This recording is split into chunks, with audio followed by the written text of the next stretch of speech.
Bermuda's gross domestic product has recorded 6 consecutive quarters of positive growth, signalling sustained recovery from what was, by any measure, a 6-year depression. The retail sector, stagnant for years, has grown 18 out of the last 19 months, buoyed by rising consumer and business confidence. Air visitor arrivals, driven by the Bermuda Tourism Authority's high-impact marketing, surged 18% during the third quarter this year, with the year on track for the highest number of arrivals since 2008. Hotel developments, large and small, are underway or preparing to break ground, bringing bricks and mortar reality to the rebuilding of Bermuda tourism. In public finances, revenues exceeded spending during the first half of the year to produce a surplus before debt service and capital expenditure for the second consecutive time in 7 years. Government's multi-dimensional, multi-year campaign to turn around the economy and restore confidence has set the stage for a far-reaching and energetic recovery in 2017. Hotel developments will ramp up. Construction of a new LF Wade International Airport terminal will produce job and career opportunities. America's Cup will generate eye-popping activity, engaging entrepreneurs and businesses while dramatically positioning Bermuda tourism for long-term success. The past 8 years for many have been a struggle, brought on by unemployment, underemployment, and relentless cost of living pressures.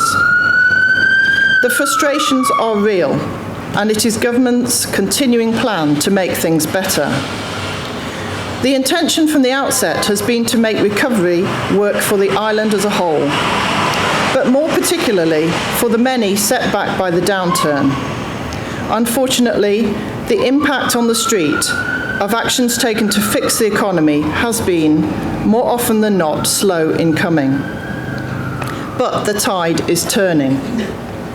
The government's social and economic programmes will extend support to those who need support, protection to those who need protection, and opportunity to those looking for opportunity. And the Finance Ministry's progress to restore the island's public finances will see the introduction of progressive payroll tax reform to ease pressures on lower income earners.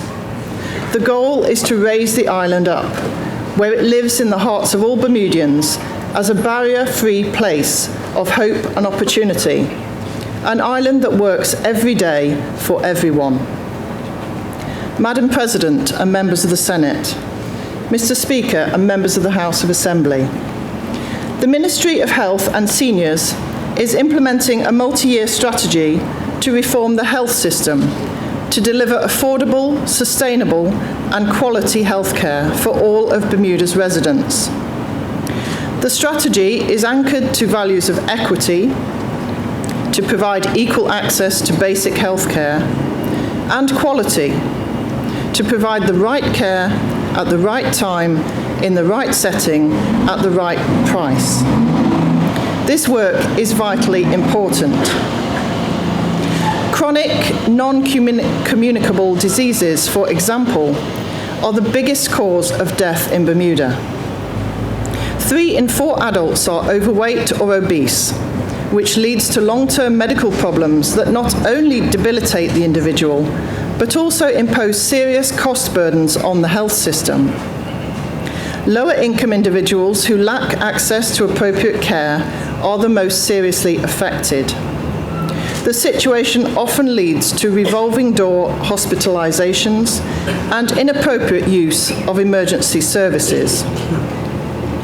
To manage the situation, the Bermuda Hospitals Board will establish a hospital-based medical home program to manage the needs of individuals with chronic, non-communicable diseases.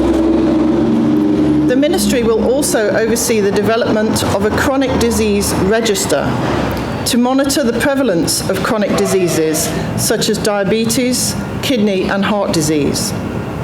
The register will require collaboration between public and private healthcare practitioners, for reliable reporting, the aim of which is to identify baseline levels of diseases with high impact on the society and to put in place interventions and preventive measures. The overall challenge is to encourage Bermudians to adopt and maintain healthy lifestyles.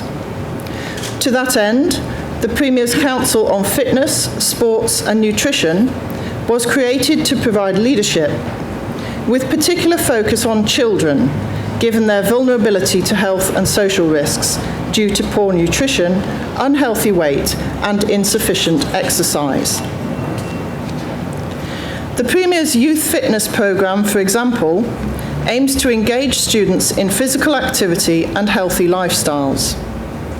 Baseline testing in June revealed half the students lacked 3 of 5 basic fitness components.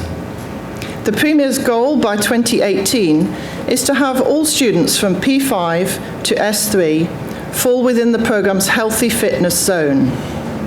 The rationale behind the programme is healthy habits learned at a young age make it more likely that those habits will continue into adulthood, helping to prevent obesity and chronic disease. Meeting the long-term healthcare needs of Bermuda's seniors and people with physical, cognitive or mental disabilities, such as dementia and Alzheimer's, is another major focus of the Ministry. During the parliamentary session, the Ministry will roll out a long-term care action plan that addresses quality of care needs, developing long-term care staff, and educating the population about long-term care issues. Strengthening the regulation of care homes will also be a priority. To ensure the long-term care system is affordable and financially sustainable, the Ministry will work with stakeholders to reduce the cost of operating long-term care facilities, including the development of private sector incentives to invest in the development of long-term care facilities. Government will also work with insurers to find ways to include long-term care as an insurance benefit. Long-term care must be available to all, not just the wealthy. Promoting investment in institutional care beds is important, but just as important are steps that can help seniors who own their own homes remain in those homes for as long as possible. The Ministry will therefore develop incentives and mechanisms to help seniors afford appropriate home renovations. Often, it is less expensive and healthier for a senior to age at home rather than having to enter a residential care facility. This also helps reserve nursing home beds for persons with greater medical needs that can't be met at home.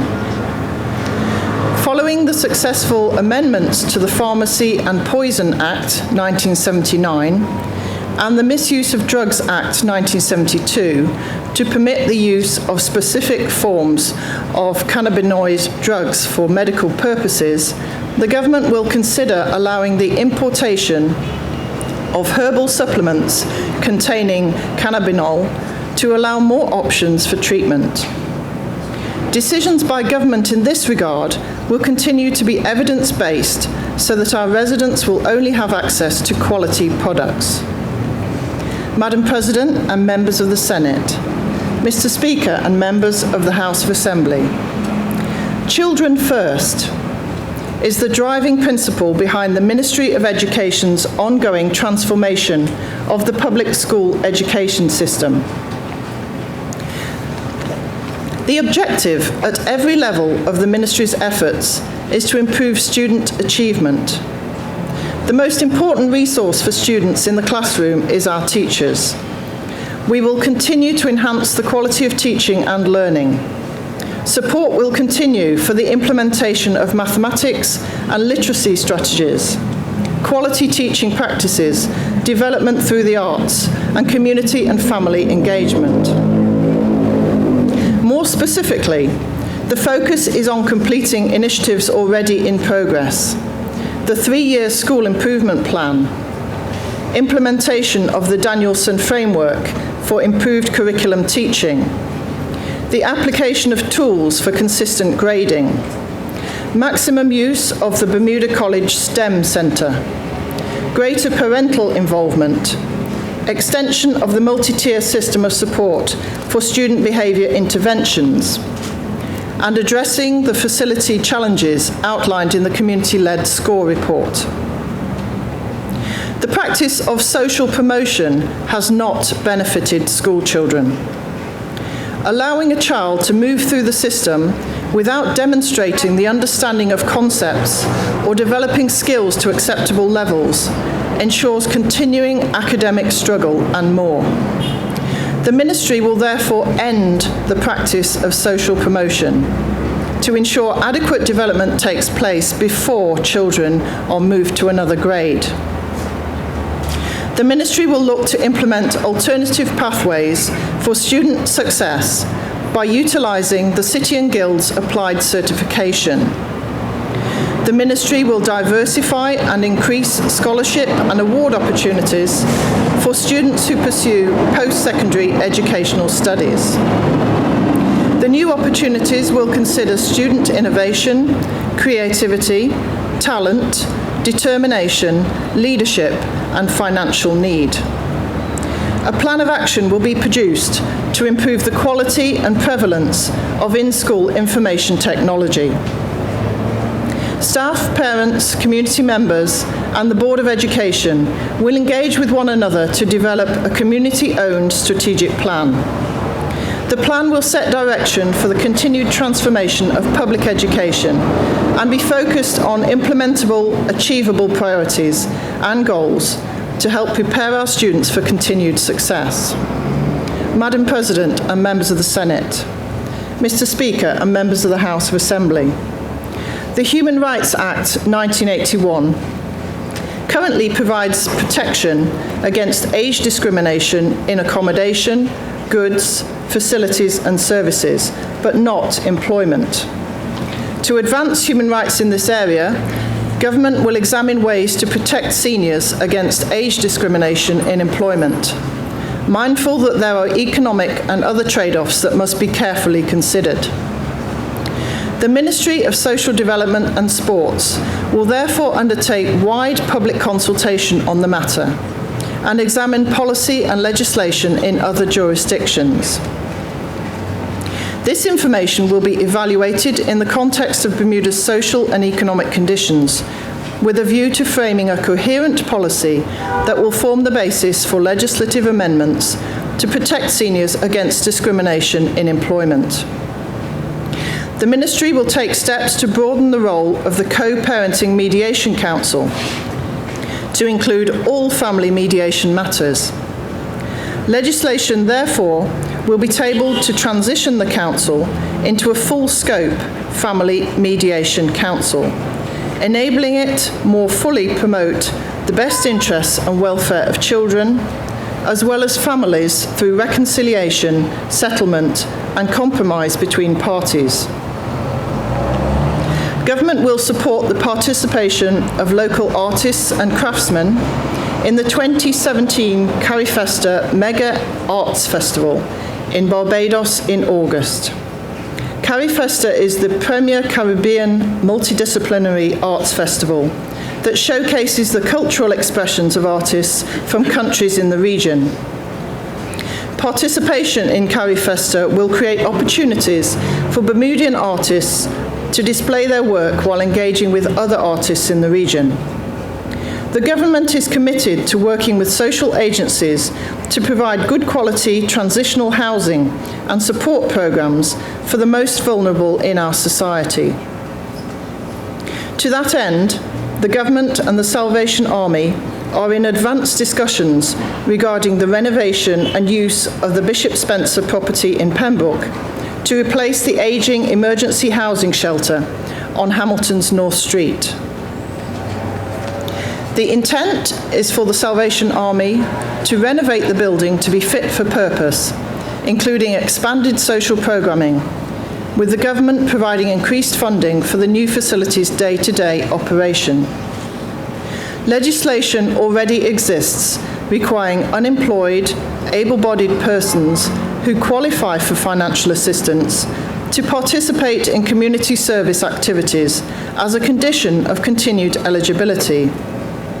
To further enhance this programme, the Government will establish a Community Services Coordinator in the Department of Financial Assistance to manage ongoing community service placements.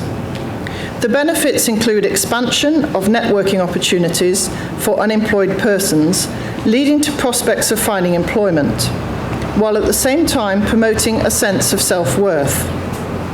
In this way, unemployed people can contribute to society in return for receiving funds from the public purse via financial assistance.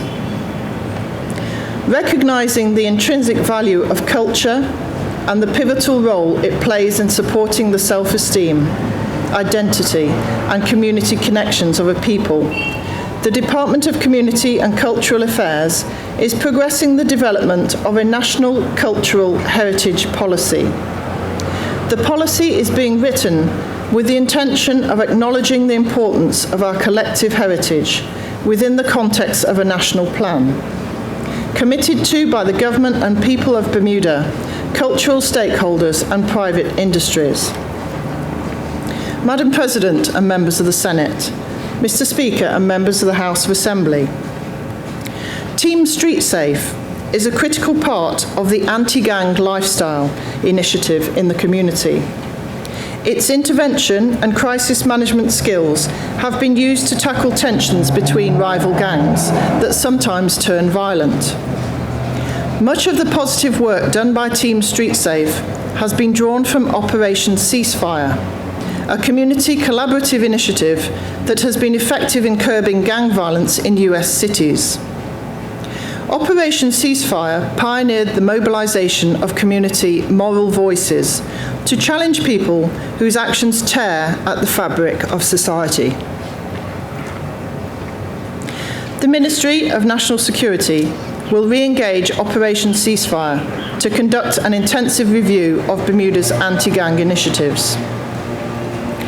Natural attrition within the ranks of the Bermuda Police Service cannot be allowed to detract from its core policing objectives. The Government will continue to support the recruitment of police officers with an emphasis on adding to the number of qualified firearms officers and sustaining the largely successful effort to provide strong enforcement action, efficient investigative resources, and a service that meets the public's expectations of safety and security. Additionally, the Government will support the Police Commissioner's plans to meet threats posed by cybercrime, as well as the critical training required to meet international standards for the detection and investigation of economic crimes. Government will extend the effort to combat antisocial behaviour and violent crime to licensed liquor establishments, which often act as magnets for such activity. Accordingly, consultations will be held with the Senior Magistrate and the Bermuda Police Service for amendments to the Liquor Licensing Act to enhance the powers of a senior police officer to temporarily suspend a liquor licence when warranted. Government will continue supporting communities, sports clubs and helping agencies through Cashback for Communities, a programme made possible by the passage of the Proceeds of Crime Amendment Act, which came into effect in September 2015. To date, more than $600,000 has been distributed in support of community organisations and programmes through this helpful initiative. The recent fire on Front Street saw the men and women of the Bermuda Fire and Rescue Service at their best. Their actions minimised the damage to adjacent buildings, and the fire was extinguished without injury or loss of life. The Government will ensure the BFRS has the resources to continue fulfilling its first responder responsibilities. The Government, having fulfilled its commitment to appoint a senior police officer to serve as National Disaster Coordinator, will invite the Legislature to consider a bill to codify the remit, authority and composition of the Emergency Measures Organisation and to strengthen its ability to deal with the varying threats to the island.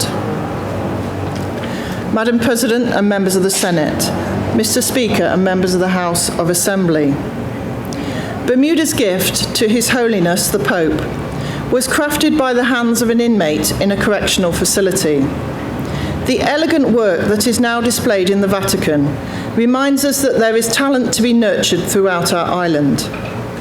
In keeping with the philosophy of rehabilitation and preparing inmates to live productive lives in society, the Department of Corrections will conduct an extensive review of all programmes to ensure inmates are best served while incarcerated. Additional officers are being recruited and enhanced security measures for officers will be implemented in the coming months.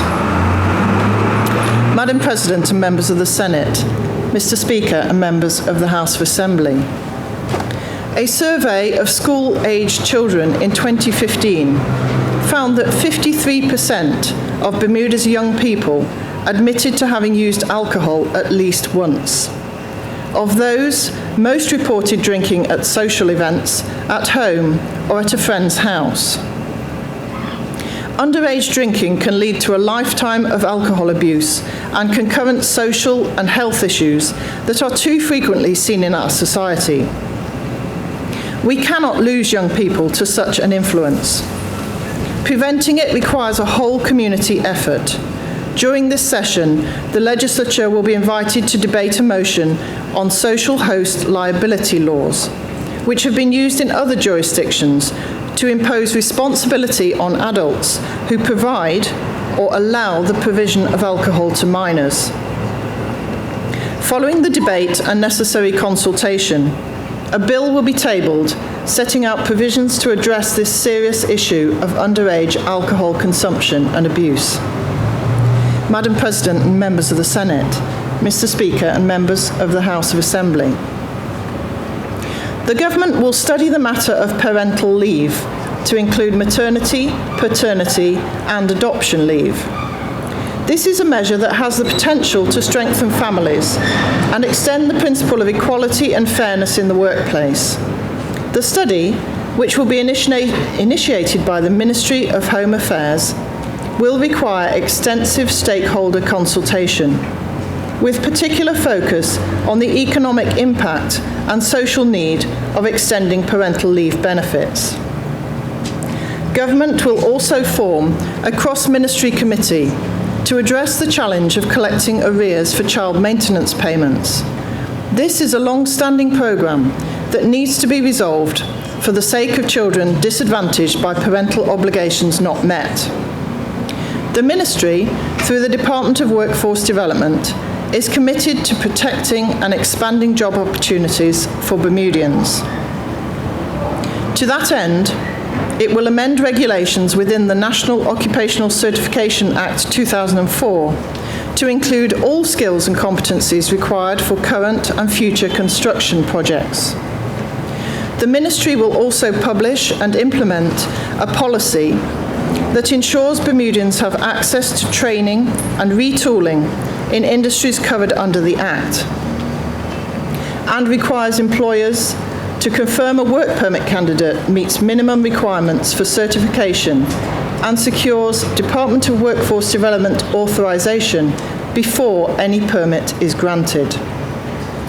The Ministry will amend the National Training Board Act 1997 to better align board functions with the mandate and operations of the Department of Workforce Development, provide a legislative framework to support the implementation of the National Training Plan, and strengthen penalties for infractions and non-compliance. The Consultative Immigration Reform Working Group will continue considering provisions of the Bermuda Immigration and Protection Act 1956 relating to the integrity of mixed status families, and following full and extensive consultation will make recommendations regarding the granting of permanent residence certificates and Bermudian status. Government will bring forward a regulatory framework for fair debt collection practices under the umbrella of the Consumer Protection Act 1999. The regulations will introduce industry standards on debt collection activities such as the time collection calls can be made, restrictions on how and to whom debts are communicated, and prohibitions on deceptive, threatening, and abusive collection tactics. Also during this session, amendments to the Rent Increases Domestic Premises Control Act 1978 will be tabled in the legislature. The amendments will be designed to strike a balance between rent control, the rights of tenants, and the need to ensure fair economic return for landlords. The amendments will address deposits, progressive enforcement, repairs, tenancy rights for boarding house residents, and other areas where the Act is silent. To enhance Bermuda's profile as a jurisdiction that provides a favourable environment for the registration and protection of intellectual property rights, the Ministry, through the Registry General, will conduct a legislative review of trademark, patent and design acts to bring them into line with international treaties and best practices. Madam President and members of the Senate, Mr. Speaker and members of the House of Assembly. Since 2012, the government has been engaged in a multifaceted effort to rebuild the tourism industry and restore Bermudian job, career and business opportunities that diminished through years of industry decline. Investor confidence has returned in the form of hotel building projects from St George's to Morgan's Point that will engage hundreds of Bermudian workers and dozens of businesses. Aggressive efforts to increase the number of cruise ship calls to Hamilton and St George's are paying off. Cruise ships will return to the Old Town in 2017 with 16 scheduled calls, up from 4 in 2016. This jump was made possible by a landmark agreement with Norwegian Cruise Line for a minimum of 12 visits a year through to 2022, providing the East End community with a boost in business they had been led to believe was no longer possible. NCL will further enhance the outlook by providing 2 tenders to ferry their dockyard-based passengers to the Old Town. Hamilton too will see a surge in cruise business in 2017, with 23 scheduled calls compared to 16 this year, a 43% increase. In addition, talks with Bermuda's cruise ship partners are underway to extend the cruise ship season at Dockyard further into the fall. Government legislation that created the Bermuda Tourism Authority, BTA, in 2013 is bearing fruit, providing the industry with a fresh Bermuda brand image and a marketing presence in core markets that is lively, targeted, and creative. BTA initiatives have stimulated local entrepreneurs to create new product experiences for visitors and energize sports tourism, with visiting rugby, field hockey, golf, and swim teams helping to lessen the downward impact of industry seasonality. A push to increase airlift to the island, longer bottleneck to visitor growth, has resulted this year in a significant 13% boost in seat capacity. The result of these efforts reflects an industry on a solid path to recovery after decades of decline. Through to 30 September, the island has registered a 14% year-on-year increase in vacation air arrivals, levels not seen in almost a decade. Most of this growth has been fueled by visitors under 45 years of age, which bodes well for future growth and underscores the efficacy of BTA marketing. Madam President and members of the Senate, Mr. Speaker and members of the House of Assembly, one of the BTA's strategic objectives is to enhance the on-island visitor experience. In keeping with this plan, the Ministry of Tourism, Transportation and Municipalities will facilitate the growth of the beach economy, working closely with the Ministry of the Environment to effect changes in the National Parks Act. This initiative promises to open a new sector of opportunity to entrepreneurs looking to provide beachgoers with the services they desire. Madam President and members of the Senate, Mr. Speaker and members of the House of Assembly, the government has no tolerance for impaired driving. and will set up roadside testing in 2017. The Ministry, accordingly, will work with the Ministry of National Security, the Bermuda Road Safety Council and CARDA to carry out this vital road safety initiative and in ways that deter people from taking the risk of driving under the influence. Ministry efforts to improve road safety will also see the introduction of speed cameras at various locations around the island. Elsewhere, the Ministry of Tourism, Transportation and Municipalities will take steps to regulate Bermuda's growing minibus industry through the Transport Control Department to enhance service, and with America's Cup fast approaching, amend island boat regulations to raise the standard of safe manning of vessels through approved certification courses administered in partnership with the Department of Workforce Development. Madam President and members of the Senate, Mr. Speaker and members of the House of Assembly. The redevelopment of the L.F. Wade International Airport represents the largest capital project ever undertaken by Bermuda. The project will proceed by way of a unique procurement model through the Canadian Commercial Corporation, CCC, a Crown corporation of the Government of Canada.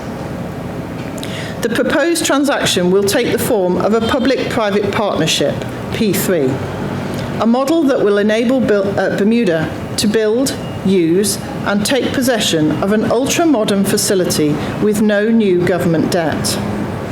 The government conducted its P3 partner selection process in accordance with the requirements of the entrustment letter dated 17 July 2015. It will publish an evidence-based report fully addressing issues identified in an independent appraisal report prepared for the Bermuda government and the Foreign and Commonwealth Office. This report will be published before the project agreement is signed and the required legislation for the airport redevelopment debated in the legislature.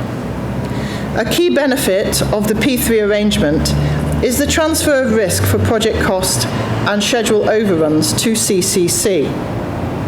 Project Co, the company formed by CCC's principal subcontractor Aecon and its investment partners, will build the new terminal, thereby committing the Canadian government through CCC to delivering the airport terminal on time and on budget. While Aecon, Canada's largest and most experienced infrastructure developer, will oversee the design and redevelopment of the terminal, the actual construction will be carried out primarily by local Bermudian subcontractors and labour. The airport redevelopment project is a critical component of the government's revitalisation plan for Bermuda, injecting millions of dollars into the economy, while growing jobs for Bermudians without reducing our capacity to invest in education, safety, and other social programmes. Accordingly, the government will bring forward for debate the Bermuda Airport Authority Act 2016, the Airport Redevelopment Concession Act 2016, and the Civil Airports Re-Regulation Fees Act 2016. Madam President and members of the Senate, Mr. Speaker and members of the House of Assembly, Bermuda will be the focus of worldwide attention when it hosts the finals of the 35th America's Cup in June of 2017. The race venue will be the Great Sound, with preparations underway for the event village on the newly created 9-acre cross island at the Royal Naval Dockyard. In addition to the finals, other events beginning in May include the Qualifier Series, the Challenger Series, the semi-finals, a Super Yacht Regatta, a J-Class Regatta, and the Red Bull Youth America's Cup, which will see participation by Bermuda's Red Bull Youth team.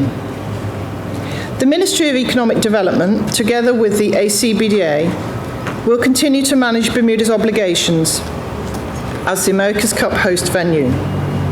Amendments will be made to the America's Cup Act 2015, along with the issuance of the final set of team concession orders.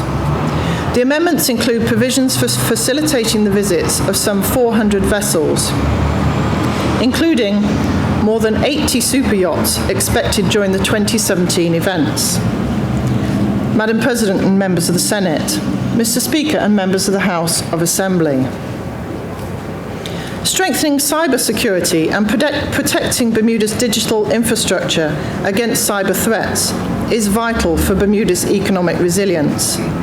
Recent attacks overseas on the infrastructure of the Internet highlight the need to protect government, businesses, organisations and the people they serve.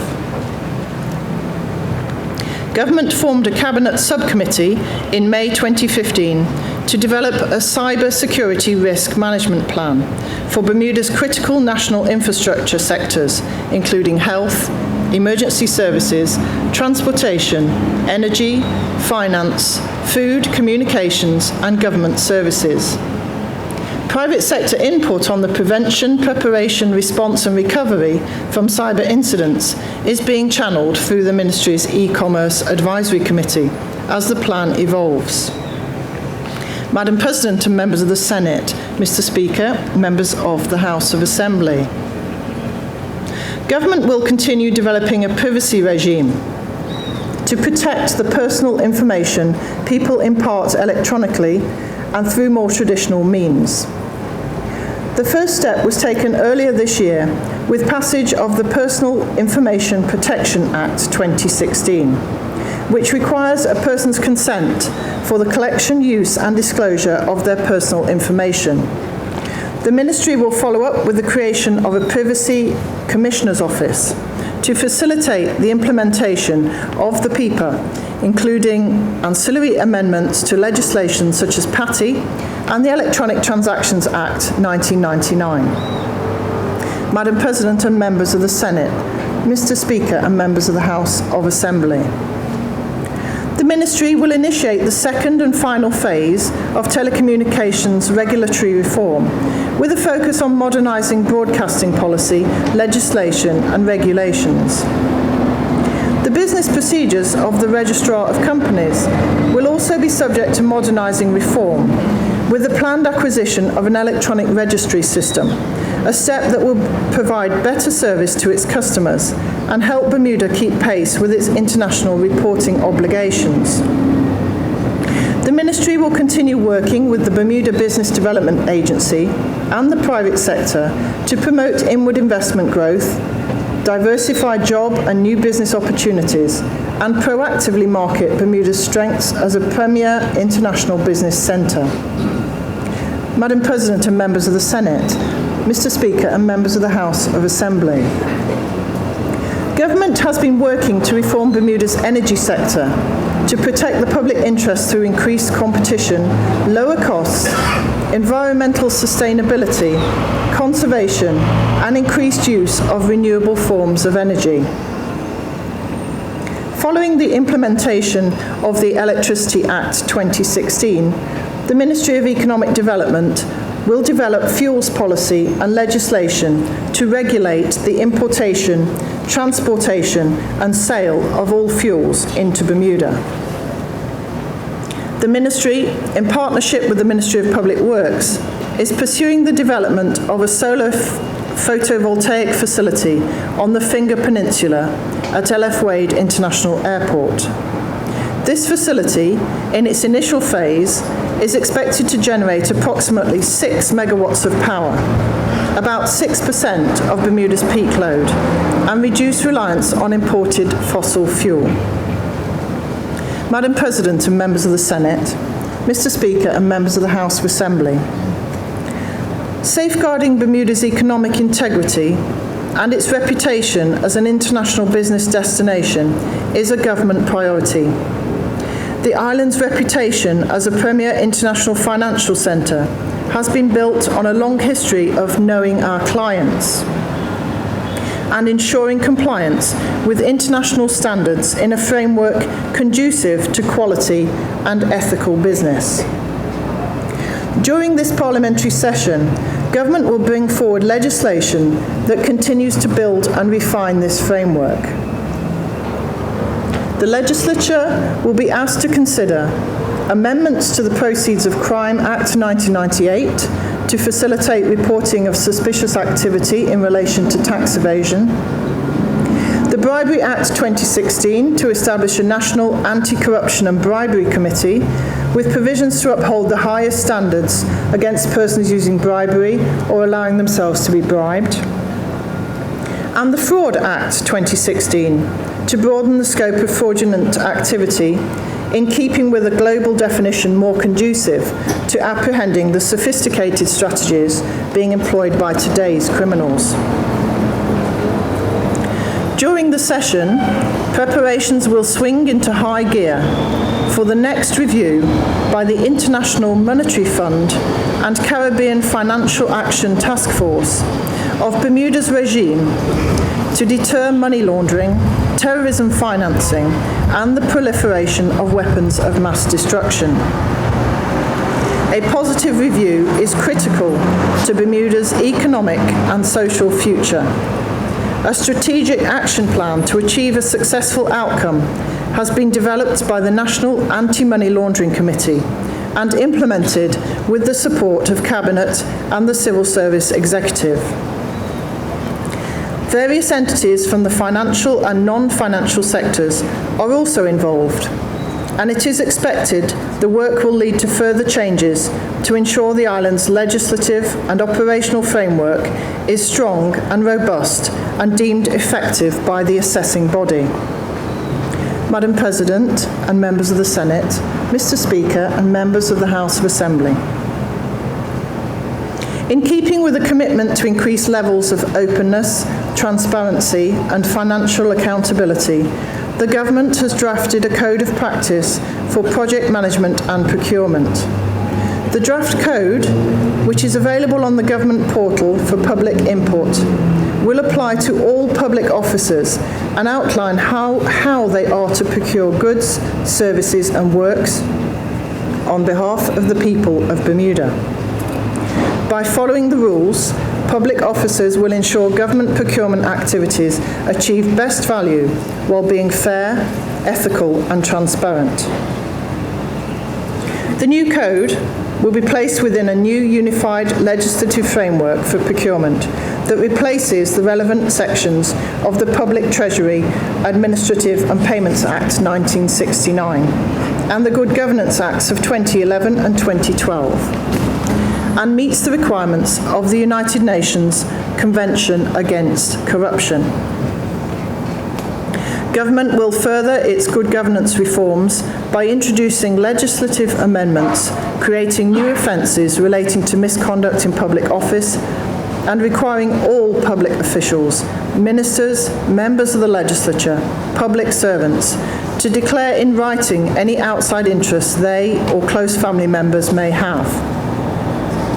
To ensure compliance with the United Nations Convention Against Corruption, the Government will work with the Speaker of the House of Assembly, the President of the Senate, and all members of the House and Senate for the adoption of a Code of Conduct for members of the Legislature. At present, only government ministers and public servants are subject to codes of conduct. Madam President and members of the Senate, Mr. Speaker and members of the House of Assembly, amendments to the Parliamentary Election Act will be submitted during this legislative session. Most will be administrative in nature to ensure the smooth running of parliamentary elections, municipal elections and referenda. The amendments will also include a provision allowing students studying overseas and voters abroad for medical treatment to vote in advance by absentee ballots. It is expected this inclusive measure will be in place before the next general election. Public service reform to improve efficiencies and reduce costs is an ongoing process. The implementation of SAGE Commission recommendations has led to reductions in government departments and the number of government employees. Initiatives involving leadership, performance accountability, succession planning, and streamlining operations continue. The government's 6 union partners are working to standardise human resource policies for a holistic approach to performance management and operational coherence.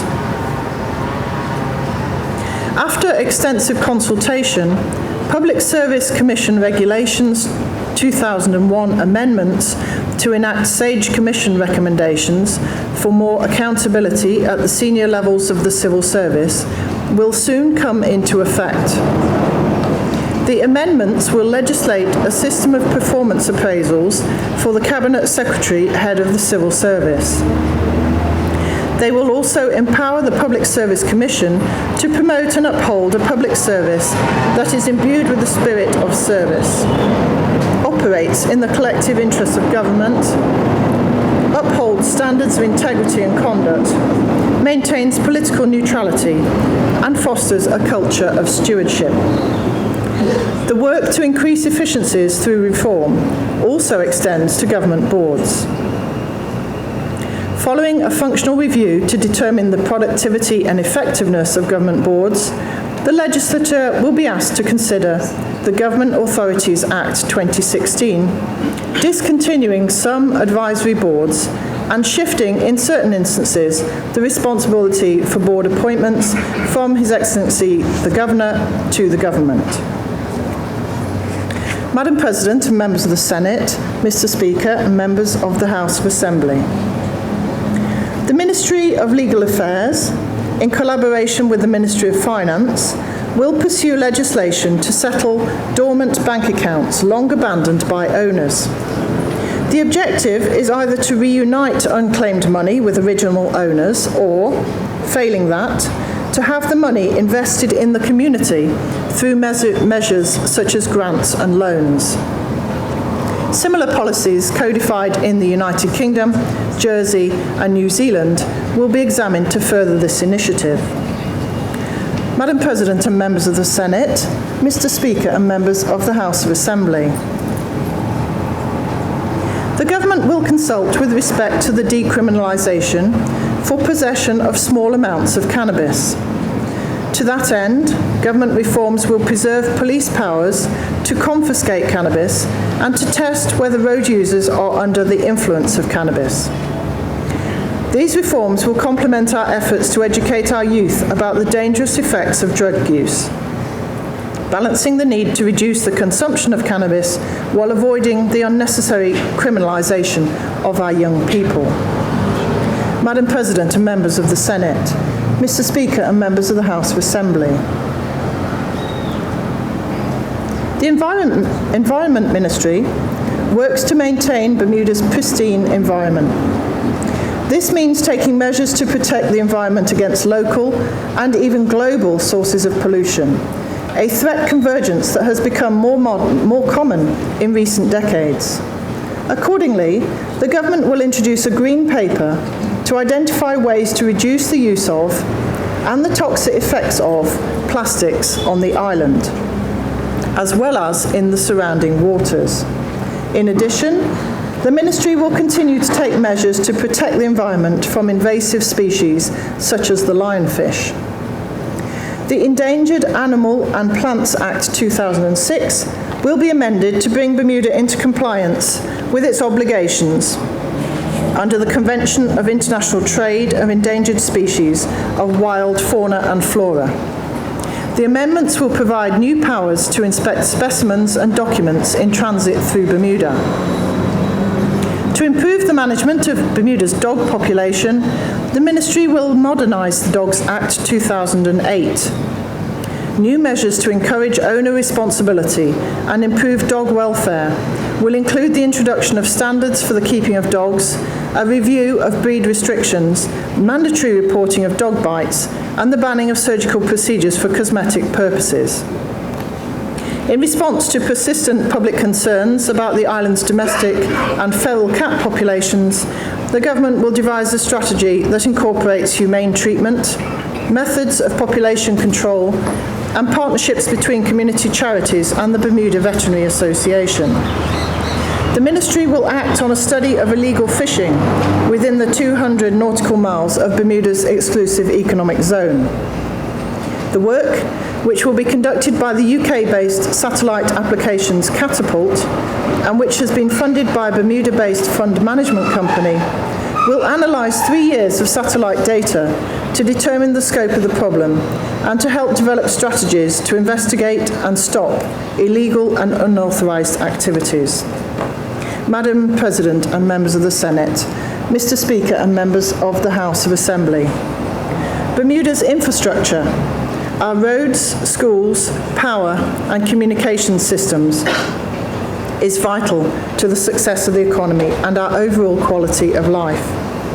The need to maintain, upgrade and modernise these systems is constant, unavoidable and challenging in terms of allocating available resources to meet the demands. In the next fiscal year, the Government will commit to paving 10 kilometres of roads, a target that is also expected to be met in the current year. It is vital for the island to have a world-class infrastructure system to support Bermudian life, facilitating the ambitions of our citizens, the development of the economy and the revenue needs of government. Madam President and members of the Senate, Mr. Speaker and members of the House of Assembly, White Hill Field is considered to be one of the best fields for playing soccer and cricket on the island, with sufficient space for on-field parking.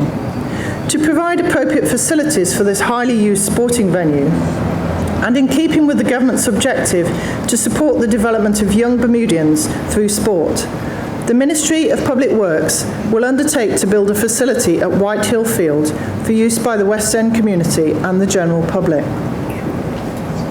This initiative will follow a recent contract award for the construction of bathroom facilities at the field. Elsewhere, the Ministry will build and upgrade restrooms at public beaches to support the development of the beach economy, continue the sale of surplus government property, generating a diverse range of opportunities for local residents and an estimated $10 million in revenue to government over the next 3 years. Support the growth and sustainment of small businesses by ensuring that an appropriate amount of contracts or subcontracts for construction, maintenance and repairs are placed with small businesses, and demolish the old Devonshire recycling facility on Devon Spring Road and transform the site into a community playground. Madam President and members of the Senate, Mr. Speaker and members of the House of Assembly, the aim of government's plans for the year ahead is to provide Bermudians with the support they need to enhance their lives and the lives of their loved ones. That means healthy communities, safe streets, schools that provide children the education they need, compassionate care for those suffering medical or financial hardship, a vibrant economy brimming with opportunity, responsible management of the public purse, and a government that is responsive, transparent and accountable. The policies and initiatives outlined in this throne speech are designed to bring to reality each of these goals, and to do so in ways that enable Bermudians to work together, grow together and rise together as one people. Madam President and members of the Senate, Mr. Speaker and members of the House of Assembly, in addition to those legislative items already mentioned, the legislature in this session will be invited to consider some new statutes and amendments to a number of existing acts, including St George's Resort Amendment Bill, Casino Gaming Amendment Bill, Motorcar Amendment Bill, Bermuda Health Council Amendment Bill, Quarantine Amendment Bill, Bermuda Immigration and Protection Amendment Bill, Land Title Registration Amendment Bill, Land Title Registrar Recording of Documents Bill, Development and Planning Amendment Bill, Timeshare Amendment Bill, Tourism Incentive Bill, Bermuda Public Accountability Amendment Bill, and International Cooperation TIEA Amendment Bill. Madam President and members of the Senate, Mr. Speaker and members of the House of Assembly, as a daughter, a mother and a wife, I welcome the initiatives in this speech aimed at supporting families. There is good work already underway in Bermuda, but I believe there is still scope for more sharing of best practice and ensuring a joined-up approach to complex societal issues such as child safeguarding and domestic violence. Bermuda is not alone in tackling these issues and does not need to reinvent the wheel. We can use as our guidebook human rights conventions and covenants which apply globally: the rights of the child, the equal rights of men and women, non-discrimination on the basis of protected characteristics. For our own well-being and safety, we must also keep up with developing international standards of security, whether that be airport security, maritime security, or the security of travel documents. On these, it is important to note that the inconvenience of security searches or a long turnaround time for a new passport must be balanced with the advantage of safer travel for ourselves and our loved ones. We cannot leave it to the Bermuda Police Service alone to keep Bermuda safe. That is the responsibility of us all. I feel honoured to have had the privilege of reading the throne speech today. My term as acting governor will come to an end when the new governor arrives on 4 December. But I shall continue to serve as deputy governor and look forward to working with my colleagues in government to deliver the initiatives in this speech. Madam President and members of the Senate, Mr. Speaker and members of the House of Assembly, I declare this session of the legislature open, and may God guide you and grant you wisdom in your deliberations.